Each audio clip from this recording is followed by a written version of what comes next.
Live from Waterford and Dungarvan, this is Waterford at 1 News.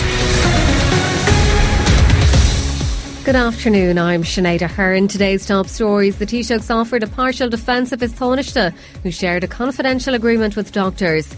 A homeless charity says Waterford people trying to leave emergency accommodation are locked out of the private rented market. While in sport, the draw has been made for the first round of the All-Ireland Senior Hurling Championship qualifiers. The Taoiseach says he doesn't believe any law was broken by Leo Varadkar when he shared a confidential agreement with doctors. Micheál Martin says the Taoiseach's actions were not best practice, but that no major advantage was given to anyone by sharing the agreement. Here's our political correspondent, Sean Defoe. The pressure on Leo Varadkar has been building over the weekend ahead of his statement to the Dáil tomorrow. This morning, the Minister for Business was conspicuous by his absence from the announcement at government buildings of 300 new jobs by pharma company Pfizer. Instead, it was Taoiseach Micheál Martin who made the announcement and took questions on Leo Varadkar's sharing of a confidential IMO agreement with a rival GP union. Look, the Taoiseach himself has acknowledged that this was not best practice.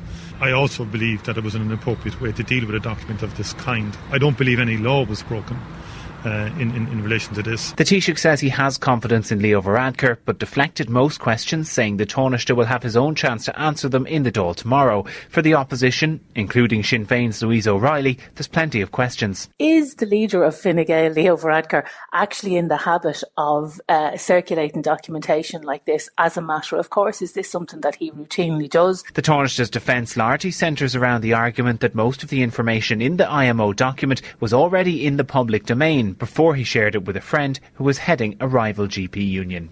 A homeless charity says private rented accommodations beyond reach for people in receipt of the housing assistance payment in Waterford City.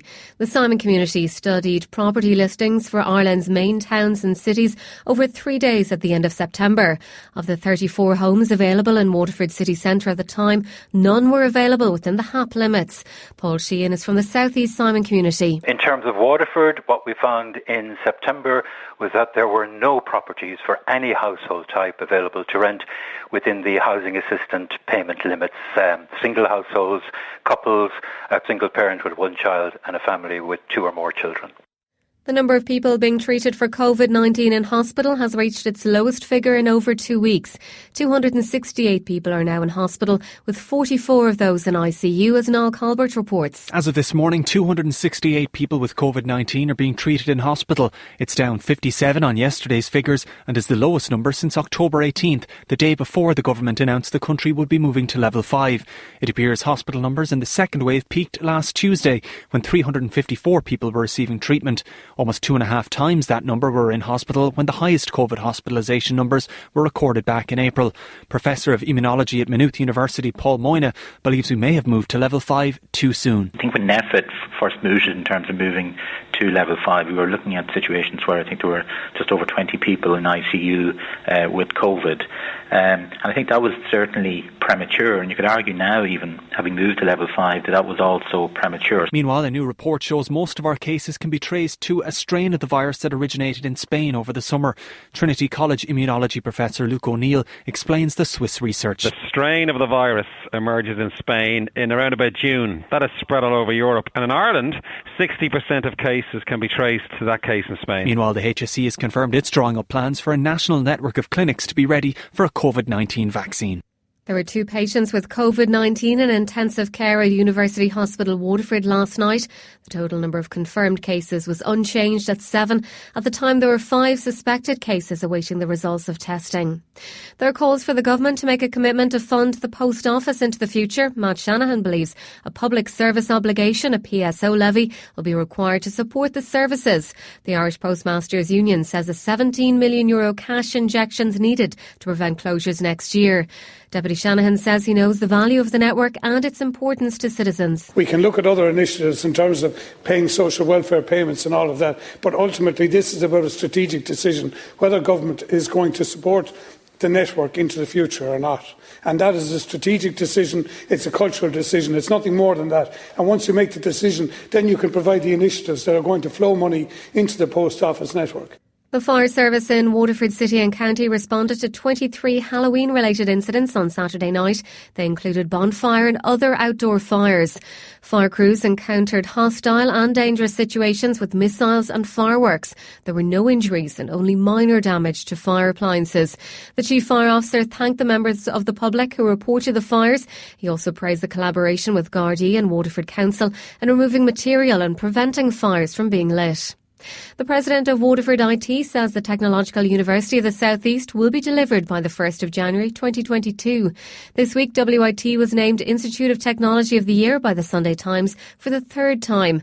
Willie Donnelly says the TU will be delivered in that time frame. We're highly confident at the moment that we will meet that date of 1st January 2022. I mean, the South East has waited a long time for a university.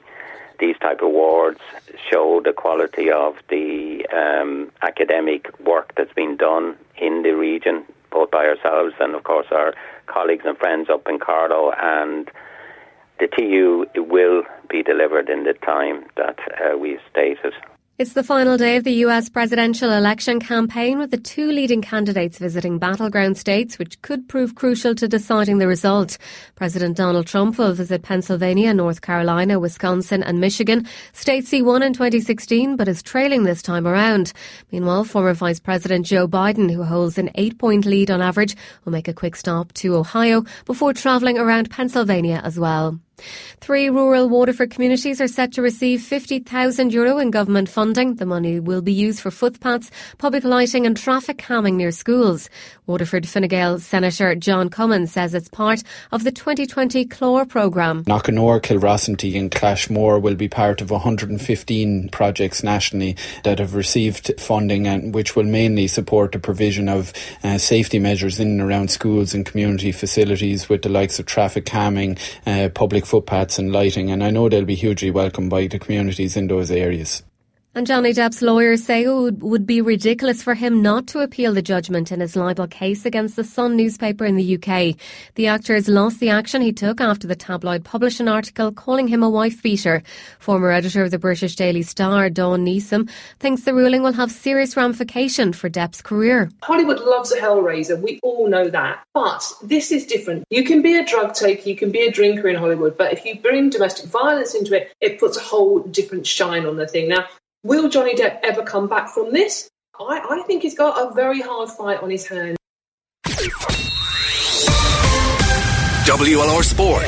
With Virgin Media, George's Street, Waterford. 1 gig broadband from Virgin Media. The fastest just got faster. A very good afternoon from the sports desk. I'm Nigel Kelly. We'll start with Gaelic games, where Cork and Dublin will meet next weekend in the first round of the All-Ireland Senior Hurling Championship qualifiers. The other first round game will see Clare go up against Laois, while the All-Ireland champions Tipperary have received a bye into the second round along with Wexford. Those first round games will take place at neutral venues next weekend. The details are confirmed later this evening. While in soccer, Mick McCarthy has been confirmed as the new manager of Cypriot club Apoel. The former Republic of Ireland boss has agreed a deal up until the summer of 2022 that also sees Terry Connor join as part of McCarthy's coaching team.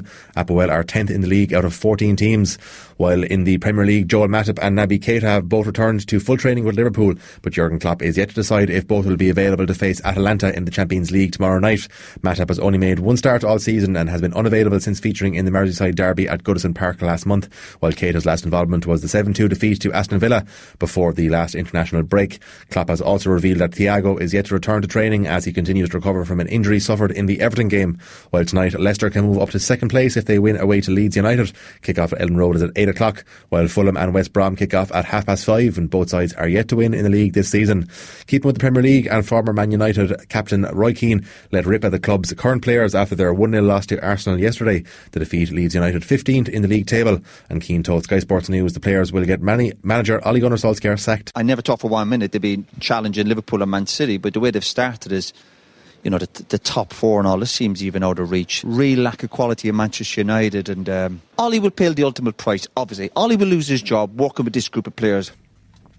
In Scotland, Celtic's players are already focusing on a Europa League tie against Sparta Prague on Thursday, according to captain Scott Brown. Yesterday, the club moved within 90 minutes of a quadruple treble as they beat Aberdeen to reach the Scottish Cup final. But Brown says there is no time for celebrations. I thought the first half we were excellent. We moved the ball really well, and it looked more like what we were used to doing. we've got to look forward now. We've got a huge game coming up during the week, and it's about building momentum for us now. In rugby, Ulster and Leinster are both in action tonight in the Guinness Pro 14.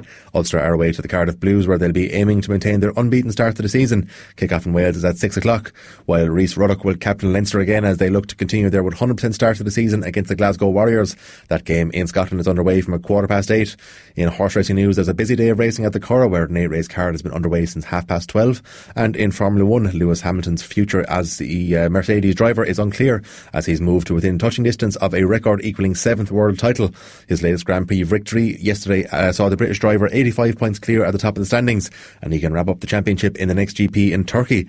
But post-race, Hamilton said he wasn't sure he'd still be in the sport next season when asked about Mercedes chief Toto Wolff leaving the team. Sports news on WLR is thanks to Virgin Media Waterford. WLR asks you to keep Waterford safe by staying at home and travelling for essential purposes only.